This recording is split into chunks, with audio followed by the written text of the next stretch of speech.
सृष्टि के आरंभ से ही एक तिथि बड़ी ही खास रही है। यह तिथि है कार्तिक पूर्णिमा। इसका महत्व सिर्फ वैष्णव भक्तों के लिए ही नहीं, शैव भक्तों के लिए भी है। पुराणों की कथा के अनुसार भगवान शिव ने त्रिपुरासुर नामक महाबलिशाली असुरों का वध इसी दिन किया था। इससे देवगण बहुत प्रसन्न हुए और भगवान विष्णु ने शिव जी को त्रिपुरारी नाम दिया, जो शिव के अनेक नामों में से एक है। त्रिपुरानी यानी कि त्रिपुरों को हरने वाला, त्रिपुरहारी, त्रिपुरारी।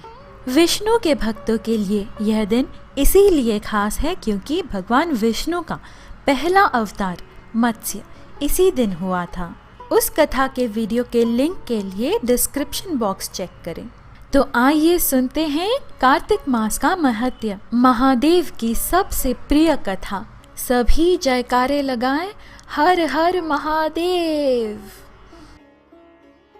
दैत्य तारकासुर के 3 पुत्र थे, तारकाक्ष, कमलाक्ष व विद्युन्माली। जब भगवान शिव के पुत्र कार्तिकेय ने तारकासुर का वध कर दिया तो उसके पुत्रों को बहुत दुख हुआ। उन्होंने देवताओं से बदला लेने के लिए घोर तपस्या कर ब्रह्मा जी को प्रसन्न कर लिया। जब ब्रह्मा जी प्रकट हुए तो उन्होंने अमर होने का वरदान मांगा, लेकिन ब्रह्मा जी ने उन्हें इसके अलावा कोई दूसरा वरदान मांगने के लिए कहा। तब उन तीनों ने ब्रह्मा जी से कहा, आप हमारे लिए 3 नगरों का निर्माण करवाइए। हम इन नगरों में बैठकर सारी पृथ्वी पर आकाश मार्ग से घूमते रहें। 1000 साल बाद हम एक जगह मिले। उस समय जब हमारे तीनों पूर्व मिलकर एक हो जाएं, तो जो देवता उन्हें एक ही बाण से नष्ट कर सके वही हमारी मृत्यु का कारण हो। ब्रह्मा जी ने उन्हें ये वरदान दे दिया। ब्रह्मा जी का वरदान पाकर तारकाक्ष, कमलाक्ष व विद्युन्माली बहुत प्रसन्न हुए।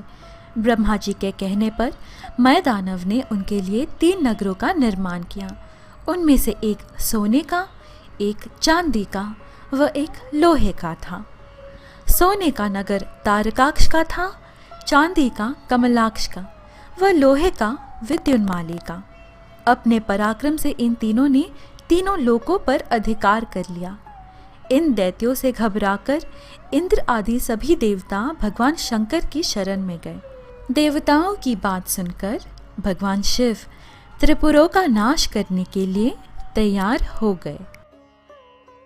विश्वकर्म ने भगवान शिव के लिए एक दिव्य रथ का निर्माण किया। चंद्रमा व सूर्य उसके पहिए बने। इंद्र, वरुण, यम और कुबेर आदि लोकपाल उस रथ के घोड़े बने। हिमालय धनुष बने और शेषनाग उसकी प्रत्यंचा। स्वयं भगवान विष्णु बाण तथा अग्निदेव उसकी नोक बने। उस दिव्य रथ पर सवार होकर जब भगवान शिव त्रिपुरों का नाश करने के लिए चले तो दैत्यों में हाहाकार मच गया। दैत्यों व देवताओं में भयंकर युद्ध छिड़ गया।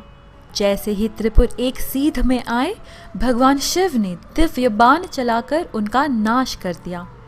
त्रिपुरों का नाश होते ही सभी देवता भगवान शिव की जय जयकार करने लगे। त्रिपुरों का अंत करने के लिए ही भगवान शिव त्रिपुरारी भी कहते हैं। इस दिन से ही क्षीर सागर दान का अनंत महात्म्य माना जाता है।